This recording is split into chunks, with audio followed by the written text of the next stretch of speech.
Hello, everyone. Thank you for being here. I'm Chris Goodwin with the Mississippi Department of Archives and History. Welcome to this week's History is Lunch program, which is sponsored by the John and Lucy Shackelford Charitable Fund of the Community Foundation for Mississippi. We're in our home, the Craig H. Nielsen Auditorium, in the Museum of Mississippi History and Mississippi Civil Rights Museum, and we're streaming live on both Facebook and YouTube. If you have not already done so, please silence your cell phones. I hope that you'll join us next week for History's Lunch when Chris Mikowski will be with us to discuss his new book, The Battle of Jackson, Mississippi, May 14, 1863. And that program will be co-sponsored by the Jackson Civil War Roundtable. Today, we are delighted to welcome Roderick and Claire Winn, who will discuss and screen clips from the new MOUND BAYOU documentary, Promised Land. Roderick is the CEO of Red Squared. The Jackson native earned his degree in broadcast production from the University of Southern Mississippi, then started a video production company specializing in content creation and documentary storytelling for local nonprofits and companies.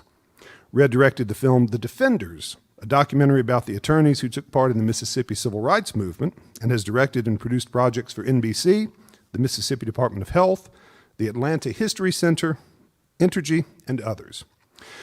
This film is the result of an effort from multiple partners, led by the Mississippi Heritage Trust. Here to say a few words about the project and the documentary is Claire Winn, Director of Programs for the Mississippi Heritage Trust.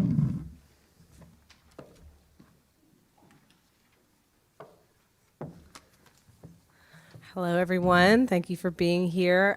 Thank you to Archives and History and the Community Foundation and the museums for having us here today. As he said, I'm Claire Winn. I'm the Director of Programs at the Mississippi Heritage Trust. If you're not familiar with the Mississippi Heritage Trust, we are a statewide nonprofit. We focus on preservation, education, and advocacy. We are a membership-based organization, and we have a 40-member statewide board. We have our board president here with us today, Heather Dene. Do we have any other board members here today? I haven't seen everybody come in. Former board member, brother, I see. If you are a member, wonderful. If you're not, there's some membership forms in the back. You can also join on our website. I also brought some copies of our journal, Elevation. Those are free to our members. They're free to everyone, but if you are a member, you get them in the mail, and if you're not, you can find them around your town, hopefully. But the next issue in fall and winter will focus heavily on MOUND BAYOU, so if you want more MOUND BAYOU content, join or look for that coming soon to your mailbox or your town. So at the Mississippi Heritage Trust, our mission is to save and renew places meaningful to Mississippians and their history. So we at the Trust believe that MOUND BAYOU is definitely a place worthy of saving and renewing, and have been working for some time to preserve its history and tell its story in any way possible. We're so happy that the National Park Service agreed with us and funded this documentary film and traveling exhibit through their African American Civil Rights Grant Program.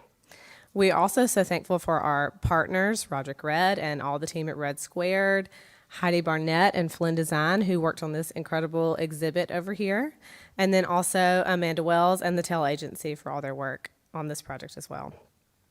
Our hope is that this project will inspire even greater interest in MOUND BAYOU, not only in its past, but also in its present and its future. Thank you.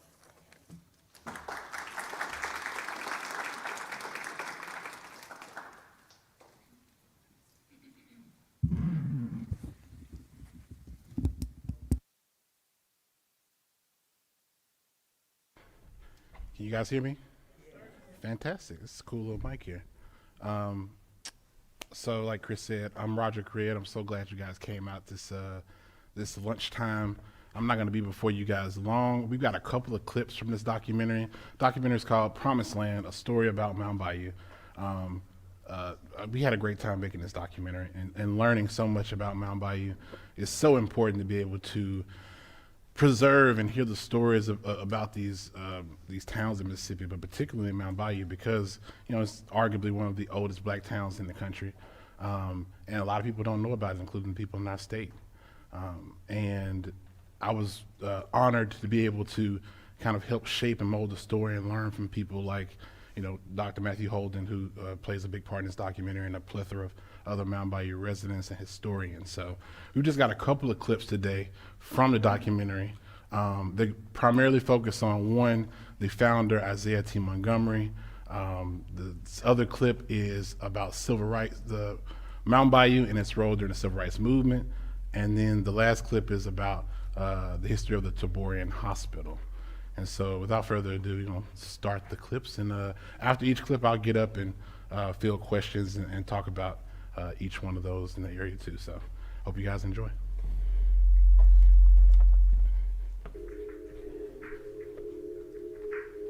Isaiah Montgomery.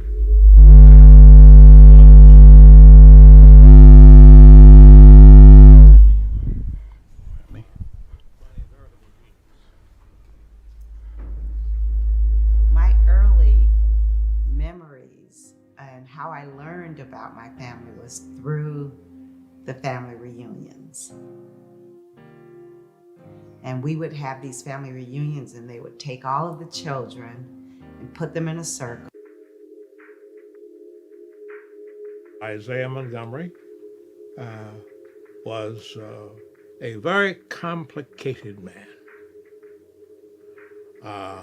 but a veritable genius. My early memories and how I learned about my family was through the family reunions. And we would have these family reunions and they would take all of the children and put them in a circle and say, "Do you know who you are?" And they would teach us about Isaiah T. Montgomery.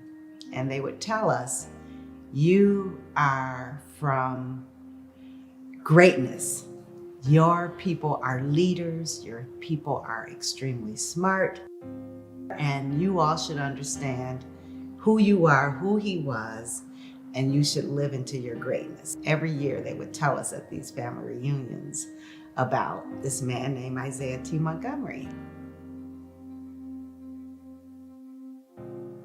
Isaiah Montgomery was the son of a slave, born around 1847. His father, Benjamin, was from Virginia. He was sold into slavery and brought to Warren County. 1847 is 1 year after the beginning of what is called in the history books the Mexican War. And one of the people who got a big reputation as an army officer in the Mexican War was Jefferson Davis. Jefferson Davis' older brother was Joseph Davis. Jefferson Davis' brother, Joseph Davis, was the man who held title to a bunch of people over in Warren County, just south of Vicksburg. On the highway maps today, you will see Davis Island, and in the 1840s, it was Davis Bend. That's where the Montgomery family was. Joseph Davis, his mentality was that he was out of more than the slavery, but people who were substantial, who mentally and mechanically could do anything, and he was going to give them the opportunity to do that, unlike many of the other plantations around the area. Benjamin Montgomery, his dad, was actually running the plantation, but yet he was a slave. And Isaiah T. Montgomery was the kid that was raised on Hurricane O'Brien plantations there on Davis Bend, which was near Vicksburg, Mississippi. Isaiah Montgomery, he was educated. Joseph Davis, who was still living during the time period, allowed him to be tutored in mathematics and science and all those things. 1861 is the secession, the beginning of the Civil War. Isaiah was in the group who escorted Mr. Davis, Jefferson Davis, from his home to the boat that he got on, going off to become president of the Confederacy. During the war, he and his father and his mother and his two sisters were taken to Cincinnati, out of the war zone.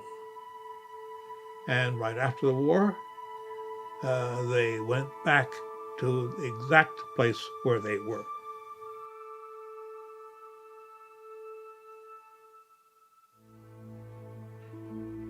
Over the years that followed, Joseph Davis died.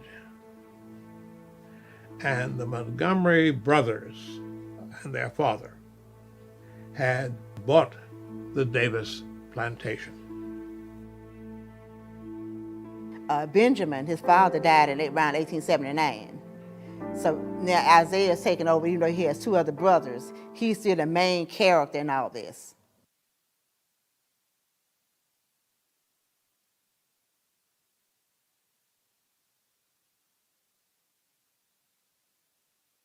Pieces in this documentary. One of the major parts in this documentary pieces was that we needed to kind of explore the life of Isaiah T. Montgomery. Isaiah T. Montgomery, like I said earlier, was born a slave and was educated, and is credited as one of the co-founders of Mound Bayou, Mississippi, along with his cousin Benjamin T. Green. But as I learned from folks like Dr. Holden, the idea for Mound Bayou came from his father, whose also name was Benjamin as well. And so he's kind of following out his father's legacy in terms of building this town where, you know, black people can truly be free. And so this goes into just the immediate kind of back history into Isaiah T. Montgomery, who actually we cover later in the documentary. It becomes infinitely more interesting because Isaiah T. Montgomery becomes a major player in Mississippi politics, especially during the 1890 Constitutional Convention, I think, where he does some controversial things and things of that nature. But I'm opening this up to any kind of questions about Isaiah T. Montgomery or this first part of the documentary. Does anybody have any? Yeah. Yes, ma'am. The controversial thing Isaiah Montgomery did, of course, was to vote for the Constitution because he wanted to save Mount Bayou from being destroyed. Do you know if he ever made any statement afterwards as to how he felt about what the result of his vote was? I think he made several, but I would be remiss. I couldn't remember exactly what he said. I know Dr. Matthew Holden here, he would know exactly kind of what he spoke to and said. Yeah, if you're willing to talk about that. Do you know, Dr. Holden, what Isaiah T. Montgomery thought after? Sorry, Roger, speak up now. Okay.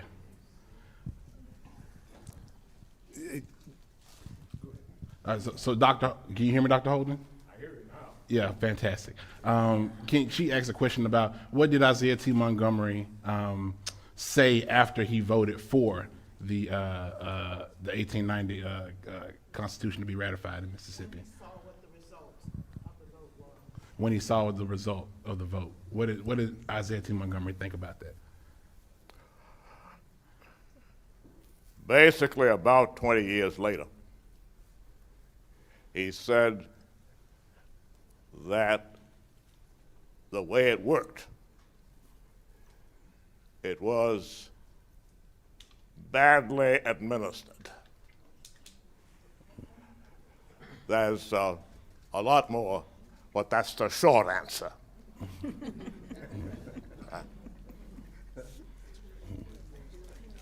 Fantastic. Yeah, any more questions? One more right over here.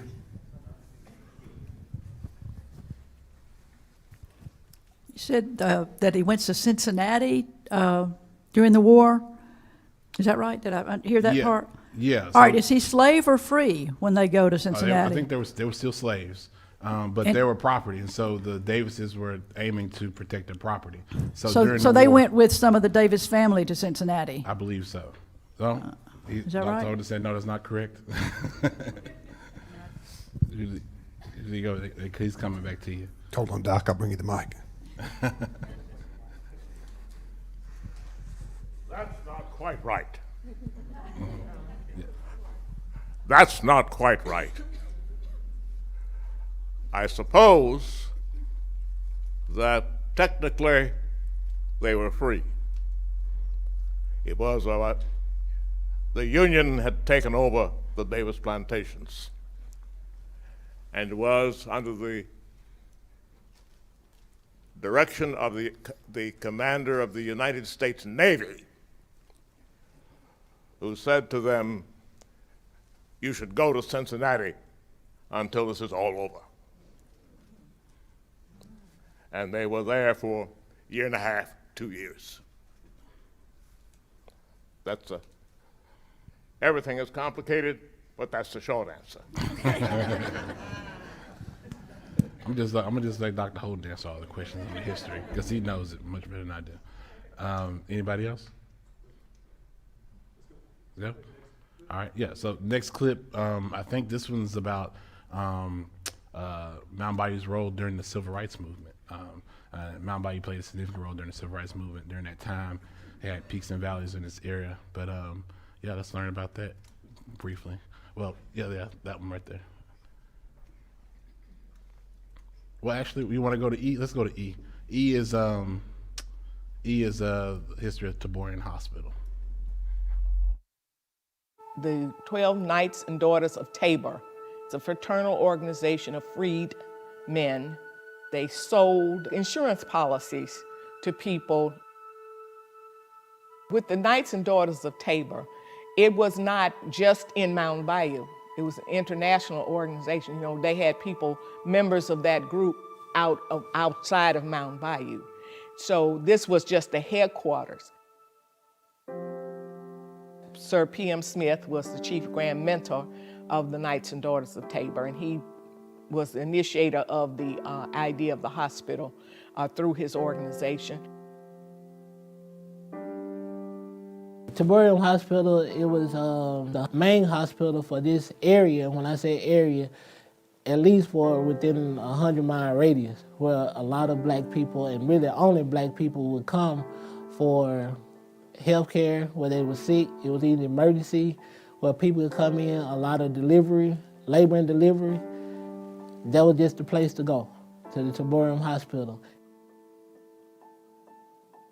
My father talked about the movement that created the hospital for black people in Mound Bayou, the Taborian movement, the Sir Knights and Daughters of Tabor. I think that, if I remember correctly, they paid 21 cents a month to be a member in that effort. If you were a member of the organization, you could get so many days each year of service at the hospital. And so some people would come to the hospital each year and get checkups and all, and as a part of their service. And also, when you were sick, you went there, you didn't have to pay for your services. Taborian Hospital brought a brand new fire into Mound Bayou. The hospital and people coming in, doctors from Meharry College were coming in. The Taborian Hospital became the hospital for blacks in the Delta. The Sir Knights and Daughter of Tabor is what the organization that gives us the Taborian Hospital. The Taborian Hospital stayed open until around 83, 84, and closed at that time. In the meantime, we had the Delta Health Center, which Tulsa Delta Health Center was the initial name of it. Opened in 1967. And it was the first rural comprehensive health center in the country. Back in 2010, they worked on a grant to try to get an urgent care center. That didn't really go well, but it still stands today. And that's one of my goals, is to try to get that back open as a healthcare facility. Dr. Howard came to Mound Bayou as the first surgeon at Taborian Hospital. Dr. T.R.M. Howard sets up a insurance company, has a big farm over here, and have a big restaurant, the Blue Parrot Inn, sets up a zoo. People will enjoy themselves on the weekend. doing something for people to do for the weekends, and people were buying rooms for the weekends and staying in different houses, and we had a couple of hotels here. So you had all of this going on, so you had the upswing of Mound Bayou as well. It was coming back. It was coming back. Dr. Howard was not just a physician. He was also a big farmer, had thousands of acres of land, and he was a farmer as well as a doctor, and also an entrepreneur with a restaurant and a zoo, and also the first swimming pool for blacks in the state. At some juncture, there was a little falling out of, I guess, philosophy. And so he organized United Order of Friendship, which was another fraternal order, and opened Friendship Clinic. He was here until around 1958, and moved away because he had become involved with the civil rights movement and things that started to happen during that time, and his life was threatened.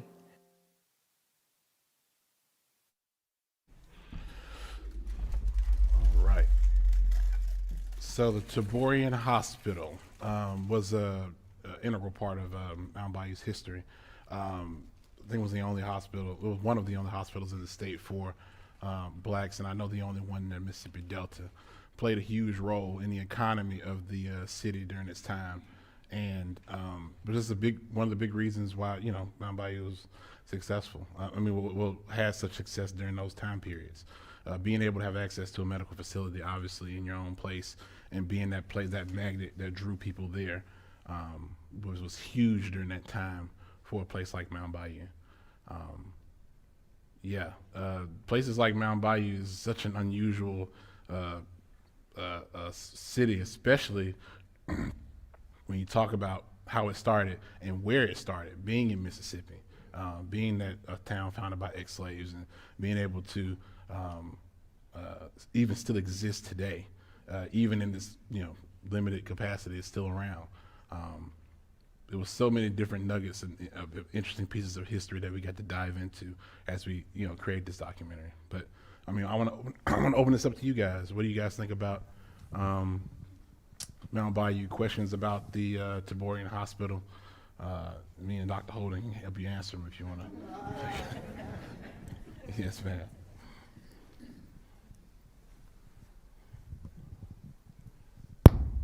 Hello, I just have a statement about it because I'm very proud. I am Patricia Ice, and I live here. I work with the Mississippi Immigrants' Rights Alliance, and I'm an attorney. And between 1950 and 1953, my father was one of the residents at Taborian Hospital in Mound Bayou through Meharry Medical College, through Dr. Matthew Walker's program. And we were from Detroit. My parents were from Detroit. My two older sisters were children between those years, and they lived with my parents. But I was born a few months after they left Mound Bayou. I was born in October of 1953, and that's the year that they left. So as a child, I always heard stories about Mound Bayou, and I was wondering what this place was. My parents really liked it there while they were there. They were a young couple. They had been married probably less than 10 years when they went there, and they always had such happy memories of the place, and I heard about it and heard about it.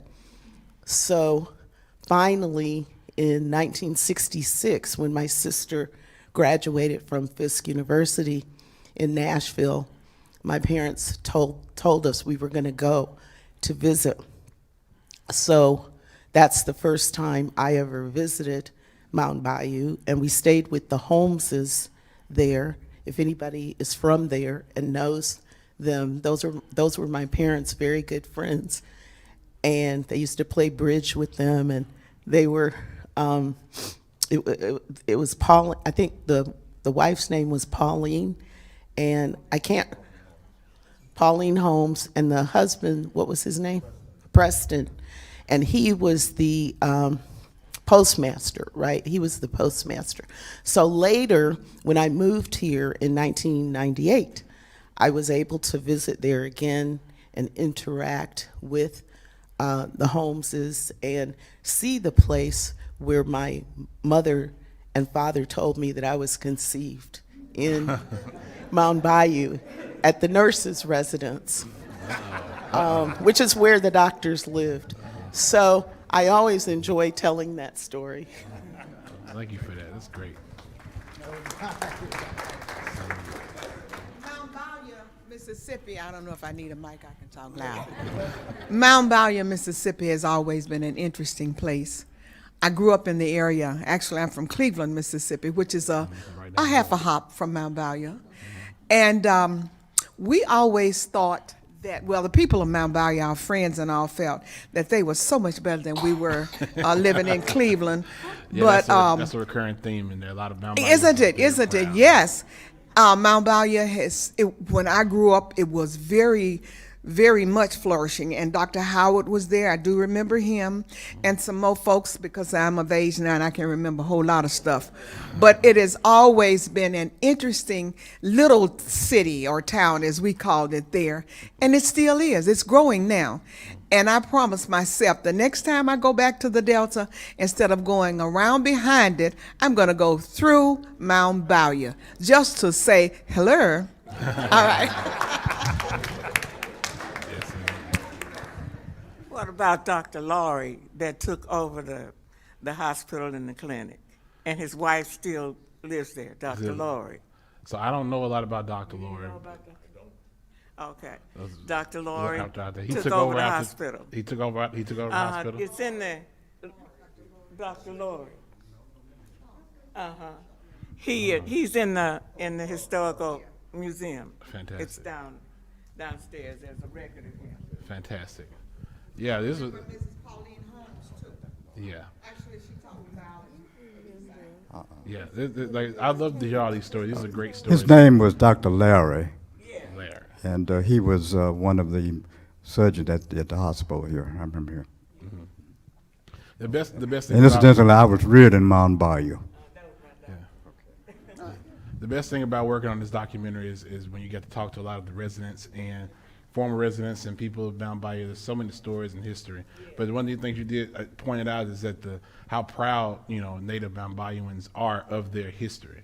They did think that they were, everybody in MOUND BAYOU, and still today, really thought they were special. And they would go around and tell other people in Cleveland and in other places how, they didn't have to. And one of the reasons why was because, they were almost insulated from a lot of the issues that were going on in Mississippi at the time. So they could freely walk into stores. And I remember this story that somebody told me as we were making the documentary. I forgot who told me this story, but it was this guy who went into this store in another city, not in MOUND BAYOU, it was in the Delta, and he walked through the front door, and he was walking around the store, and he had a hat on, and the store clerk, who was a white man, would see this black guy walking around the store, and he would say, hey, he would exclaim at him, hey, nigga, you need to take your hat off. And black man would just be walking around the store, and then he just, almost like he didn't hear him. And then you had to try to find him and stop him again and say, nigga, you need to take your hat off in my store. And then somebody went to him and said, hey, that's not a nigga, he's from MOUND BAYOU. and so that was a story that I was told, but that was an example of just how MOUND BAYOu saw themselves, because they didn't have to deal with, they could walk in their own stores, they had their own banks, they had their own things, and so when they visited other places, it was unusual to them. A lot of black folks didn't leave MOUND BAYOU for that reason, so they didn't have to deal with those issues and not being able to go in places and deal with the discrimination that was rampant around the rest of the state. And so I don't know how true that story was, but I thought it was funny. Yeah, great. Hey, last clip. Well, I was going so back to the medical center.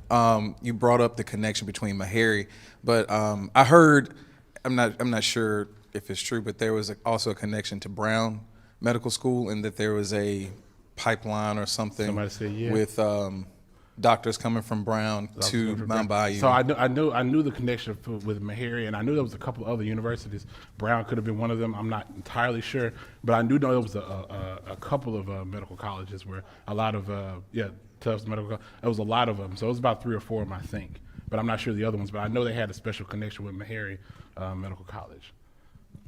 One more question about the Taborian Hospital here. In about 1960, Edward Albee, a playwright, wrote a short play called The Death of Bessie Smith. And in the play, Bessie Smith is involved in the blues singer, of course, involved in an automobile accident in the vicinity of Greenville or Cleveland. And the play alleges that she bled out and died because she was refused admission to the local hospital. If Taborian was there and available, can anybody tell me how the existence of Taborian and the story of Bessie Smith's death intersect with one another? That's a great question. I hadn't heard of that one. Does anybody have any information on that one?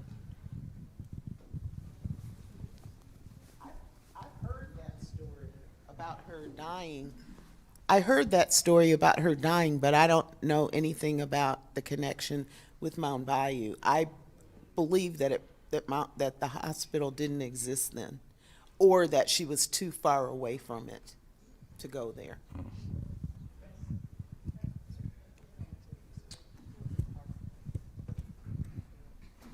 I wanted to respond to the comment about Brown University. Dr. Smith, who is on the board for the Scott Ford houses here in Jackson, there's an article in a Brown University alumni mag, and he's highlighted. And so it talks about his work in Mound Bayou.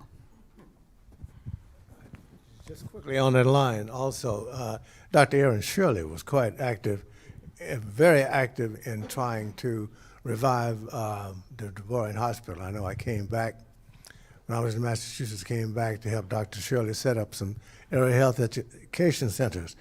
And Aaron was very active in trying to, and his wife was from Mount Bayou. Dr. Ollie Shirley was from Mount Bayou, had I told him. All right, we got one more clip, a couple other questions, and then after that we got one more clip. And Dr. Holden wants to say something.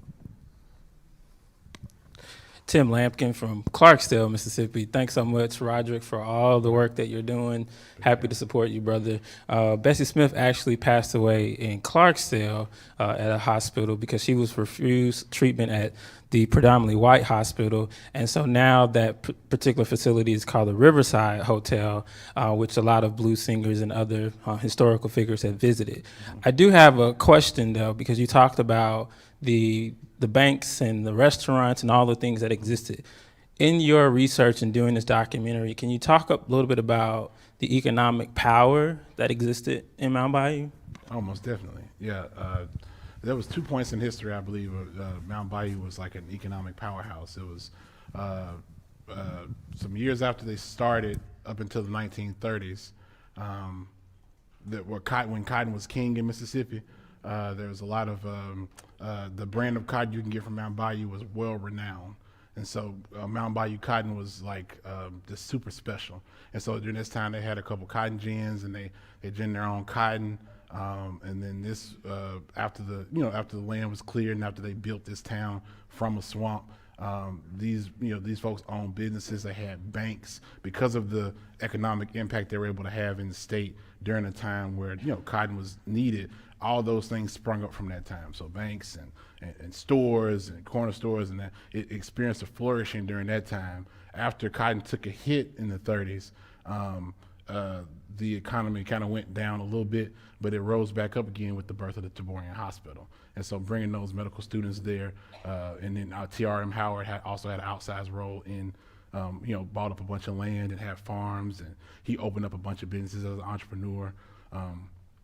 We're about to learn recently he was one of the reasons why he gave Medgar Evers his first job at one of his companies, which was an insurance company he had. And so that was another time, in the 50s, during the time around the hospital flourishing and TRM Howard coming, where they experienced another big growth of economic development. But then obviously it took another downturn pretty much after integration was enforced in Mississippi, and black people didn't have to, Mound Bayou wasn't a space where you can go to, like you can go out and explore the world. And so that kind of played a role in Mound Bayou's kind of decline, as it did with most of the Delta, because most of the people left the Delta around that time as well. So, yeah. Yes. So last clip, this is about Mound Bayou and its role during the Civil Rights Movement.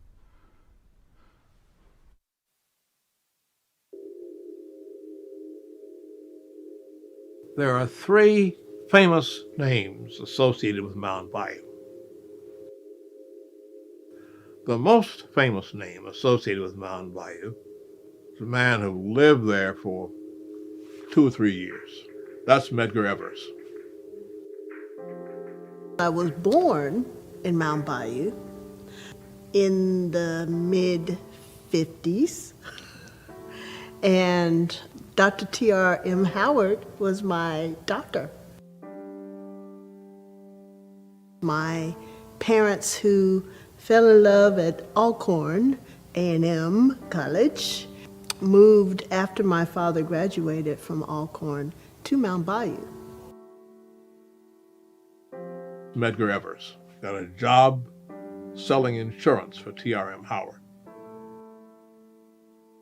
My father was studying what was going on in Africa and the Caribbean at the time he was up in Mound Bayou, because he wasn't really like Dr. King. He didn't go out trying to do violence, but he wasn't about stepping aside always for nonviolence. Dr. Howard and others encouraged my father to study the Mau Mau in Kenya. My father working in traditional ways to change, to make the change. That's what fueled my father to go to Mound Bayou. T.R.M. Howard is the second most famous name associated with Mound Bayou. He came as the chief surgeon of the Taborian Hospital. T.R.M. Howard, his whole life, was such a dramatic entrepreneurial type.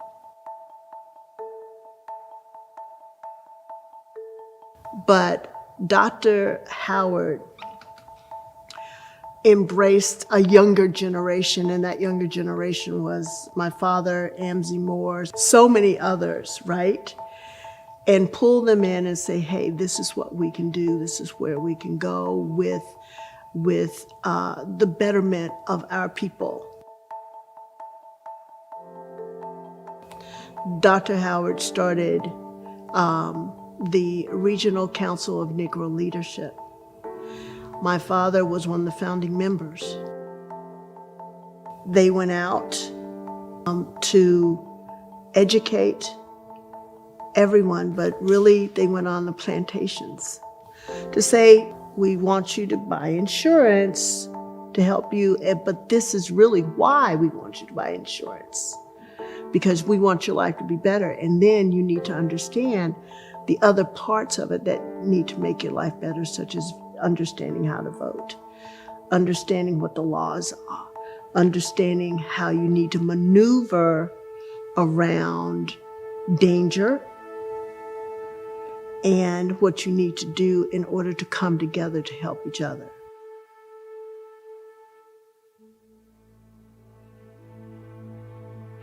Then you have the 60s that shows up, and you have the real fight on civil rights. Mound Bayou now is hiding Mamie Till and really pushing for the rights of the people, and Howard is going to Alabama and going to New York, raising money for the NAACP. because of his involvement with the NAACP. The summer of '63, I believe it was, we had a lot of freedom riders who came into Mound Bayou. And that created a stir. Mound Bayou existed independent of the rest of the county because of the conditions in the state of Mississippi. Our major supplier came in and talked with my dad and told him, said, well, my boss said that we can't, I can't leave this with you, your groceries, unless you agree that you will not have anything to do with the civil rights workers. And my daddy told him, said, well, you can't do that. My mother intervened and told him, if that's the situation, just take it and leave, and we'll find another source. So they had to go all the way to Memphis to get someone to come down to supply. The women who would stand up and say how they felt about what was being said, that fierceness was prevalent in Mound Bayou.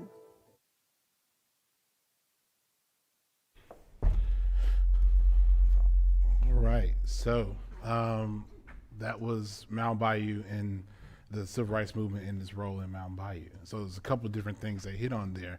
Mound Bayou famously was a place that Mamie Till stayed during the trial when she came back after her son Emmett Till was murdered. And that was because that was a safe place for Mississippians to go. I think she stayed with T.R.M. Howard. But also, Medgar Evers, after he graduated college, he worked in Mound Bayou for a couple of years and worked with T.R.M. Howard before coming on down to Jackson and doing all the stuff he did before he was assassinated. And so, obviously during this time, it makes sense that Mound Bayou would have a big role in the civil rights movement in Mississippi. And those were just a couple of ways in which it touched the state, and it was just a place for black empowerment and just freedom, true freedom. So, questions about Mississippi, Mound Bayou, and its role during the civil rights movement?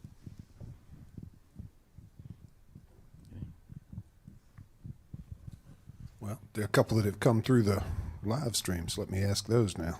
All right.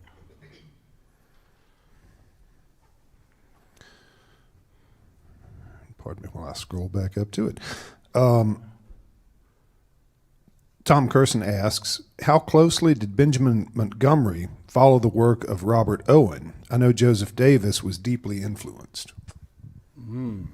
I don't know about that one. I didn't go that deep behind Benjamin Montgomery, Isaiah T. Montgomery's father. Dr. Holden, do you know?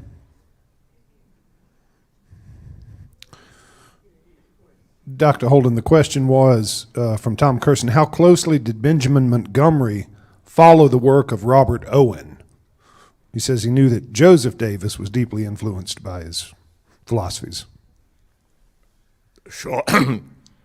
I don't believe it. No, allow me.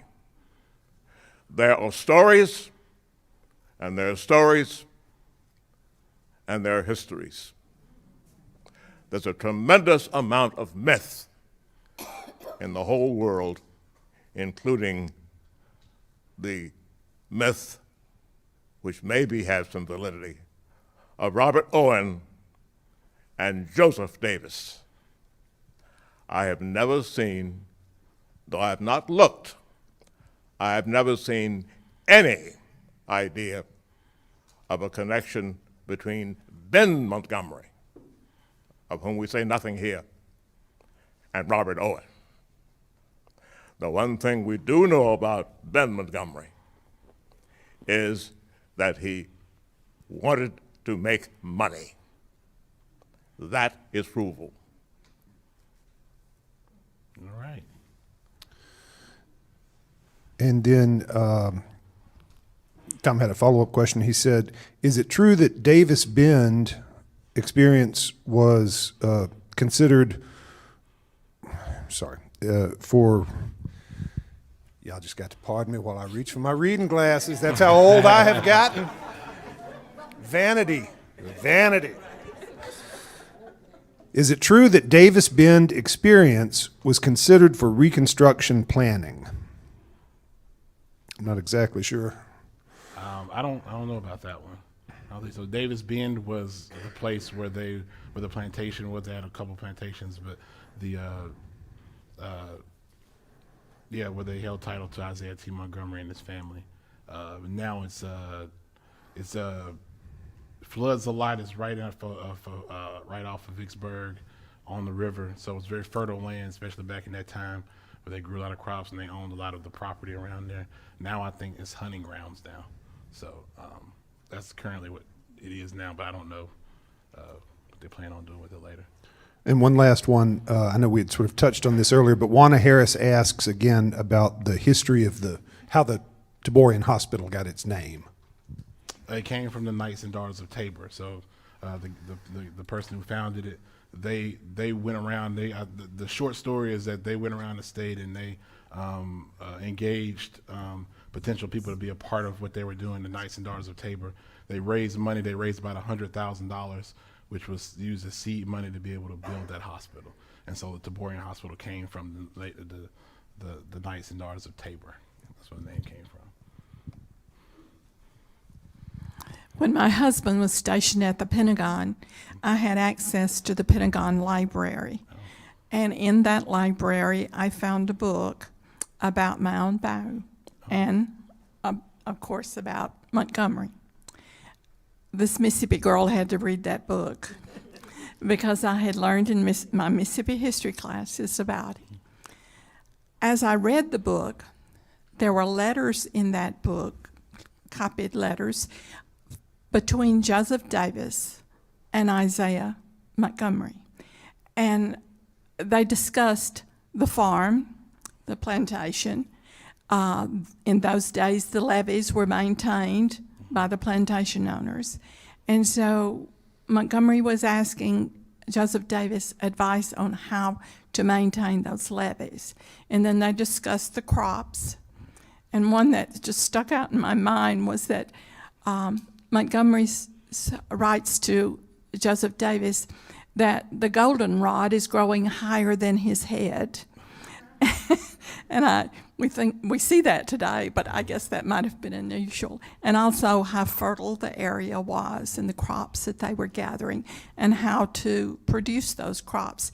And knowing that slaves were not allowed to learn to read during those days, I was fascinated that evidently there was that opportunity for Montgomery, as you stated. Yeah, it was very, very unusual during that time for slaves to be that educated. So it was a very different thing, especially. And Dr.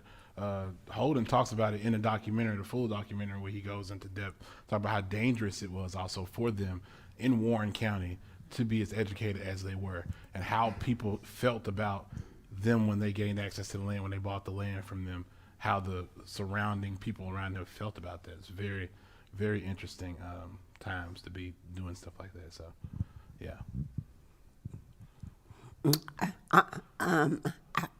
This is a very interesting discussion. I'm wondering, were there ever any attacks on Mount Bayou like other black areas that were prosperous, like what happened in Black Wall Street and so forth? So great question. As documented, no. Dr. Holden in the documentary tells a story about somebody coming to look for somebody with a gun, and the people of Mound Bayou kind of standing up to those folks. I won't spoil that, but you kind of told it was a story you said you heard as a child. But as far as the record goes, no. And the reason for that was primarily because of Isaiah T. Montgomery. So as the documentary goes into depth and talks about Isaiah T. Montgomery later during the 1890 Constitutional Convention, where he votes against African Americans being given the right to vote. Not say it again. Not true, or go ahead. Oh well, say it better for me, sir. He can say it much better than I can. Well, no. That's the complicated part of the story. Mm-hmm. There is nothing about the 1890 Constitution that does it the way you say it. Okay. And furthermore, the one thing that no one seems to know is the actual text of the famous Montgomery speech in 1890. They are real words, and I myself reconstructed it and published it elsewhere. And the way you say it is simply not true. Okay. Say it better for me then. How would you answer that question? Because it was my understanding that it kind of helped them a little bit because of how they viewed Isaiah T. Montgomery. They were able to leave him alone and what he was trying to build off to the side. There's too much put into one package. Yeah, it's and the building two doors down the street from us now is the old Capitol, where the convention was. Mm-hmm. And there is a speech in which Montgomery explains for his audience the way which he becomes candidate. And that Constitution allows for later action. And the way the later action takes place, the state could be the right to vote is not in question in that Constitution. What everybody understands is that someone else can later do things that alter real voting. And that took place over a period of about 15 years. So the way you, and there's a little green book that I myself published a number of years ago that describes that in some detail. But the way it's told is not correct. Gotcha. I hope that answered your question.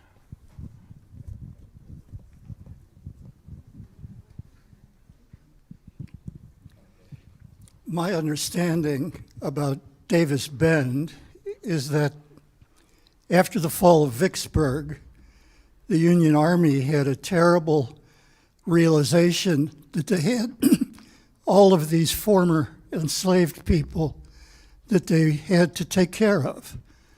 They were contraband of war. They were afraid that they would band together and become a separate military force that they couldn't control. And so that General Grant appointed General Sherman, later involved in the march through Georgia, to take care of the contraband black workers and settle them on Davis Bend and divide Davis Bend into parcels that the individual black soldiers, not soldiers, but former slaves could farm. It was very similar to what Sherman set up in the Carolinas or Georgia at Port Royal. Most of you may have heard of the Port Royal affair. But then after the conclusion of the war, that whole experiment on Davis Bend was disbanded and the land was given back to the Davis family. Yeah. Yeah, we go into that a little bit in terms of the land switching between the Montgomerys and then back to the Davises, which sparked them to go up to the Delta and found Mound Bayou. Thank you. I think you might have partially answered my question. Great presentation, by the way. I was just wondering, how did he get the land in Mound Bayou? Because you were talking about Davis Bend being in the Vicksburg area. So I'm wondering, how did he get the land and how did he end up in Mound Bayou? Because, and I've been there, I know it's up 61, a long ways from Vicksburg. A long ways from Vicksburg. Well, as Dr. Holden tells it in the documentary, it was a rail company that got a hold of some land, basically, and then they sold some to Isaiah T. Montgomery, but also kind of used him as an agent in a way. And so Isaiah T. Montgomery and his cousin Benjamin T. Green bought the land near the railroad up in Bolivar County, which is now Mound Bayou. And then they also found other folks on the Davis plantation, and as the agent of the railroad that owned the land, leased or sold that land to those slaves, and those folks were the first settlers of Mound Bayou, and they all worked to, it was a swamp area, so they all worked to drain the land, and they built that town that was in land that was basically uninhabitable. It was also land that wasn't desirable, and no white people really wanted it, and so which is why they sold it, and that's where it came from ultimately. The 400 years of slavery in America is complex. Nothing is absolute. This is a question for Dr. Holden. In my reading, and I cannot remember the source right now, I read that Joseph Davis left Benjamin Montgomery Davis Ben, and Jefferson took it from him. Is that accurate?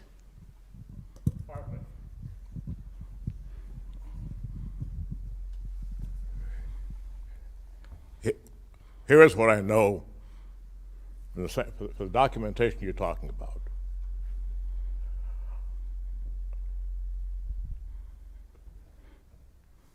The Montgomerys bought the Davis land. There was then a tremendous fight after the death of Davis as to the validity of the sale. And it took about 10 years, I would say, in rough time, to settle that. And basically, the Montgomerys lost the lawsuit. Having lost the lawsuit, they had to figure out what to do. They were not even then impoverished. And they had to figure out what to do.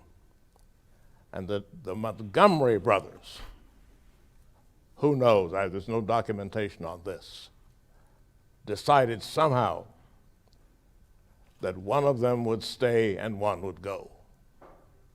One moved to North Dakota. There's documentation on that. The other stayed in Mississippi. There's documentation on that.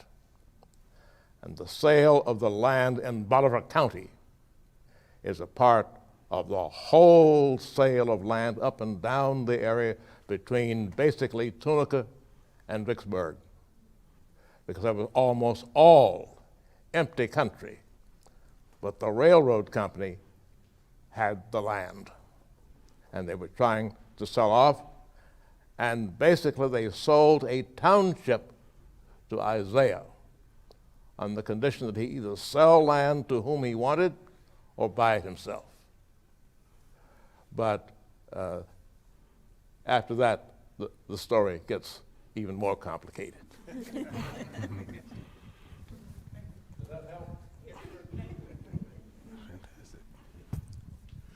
I wanted to mention another prominent person associated with Mound Bayou that many people here know, Dr. Robert Smith, a doctor here in Jackson, who founded the health center in Mound Bayou and went up there regularly to do doctoring.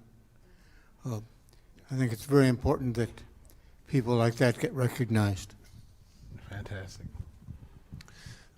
We are at the top of the hour, but Rod, would you say a few words about the table at the back, the exhibit here, and also where folks can see the whole documentary? Yeah, so there's a table in the back there. You can grab issues of Elevation. Next issue of Elevation that's coming out, if you sign up to be a part of the Mississippi Heritage Trust, it's going to be all about Mound Bayou. So if you're interested in Mound Bayou, I encourage you to do that. There's also information about our nonprofit fleet and more information. There's posters back there and a brochure about the film. It has a website and all that stuff. This is our traveling exhibit, which is its debut here that will accompany the film wherever we go to show it. This is the third stop on a 6-city tour in the city of Jackson. I think it's going to show one more time in Jackson at Smith Robertson. I think that's next week or maybe the week after that. November 8th. And then it'll show again in February during Black History Month at the B.B. King Museum in Indianola, Mississippi. And so that's the next time you can see it. Then after that, the film will be probably shopped through the film festival circuit around the country. And then soon after that, it'll be available for viewing probably on its website, on a YouTube channel, so you can see it in its entirety. But if you want more information about the film and you want to see it, see all the dates, you can get that information from the back table there. Check out the traveling exhibit on your way out. And yeah, thank you guys so much for coming. Yeah, thank you all for being here today. I hope that we see you back next week for Chris Mikowski and his book on Civil War in Jackson. Joyce Dixon Lawson, who was on screen, is trying to hide over there. Help me thank her, Dr. Matthew Holden, Roderick Red, Claire Winn for this program today.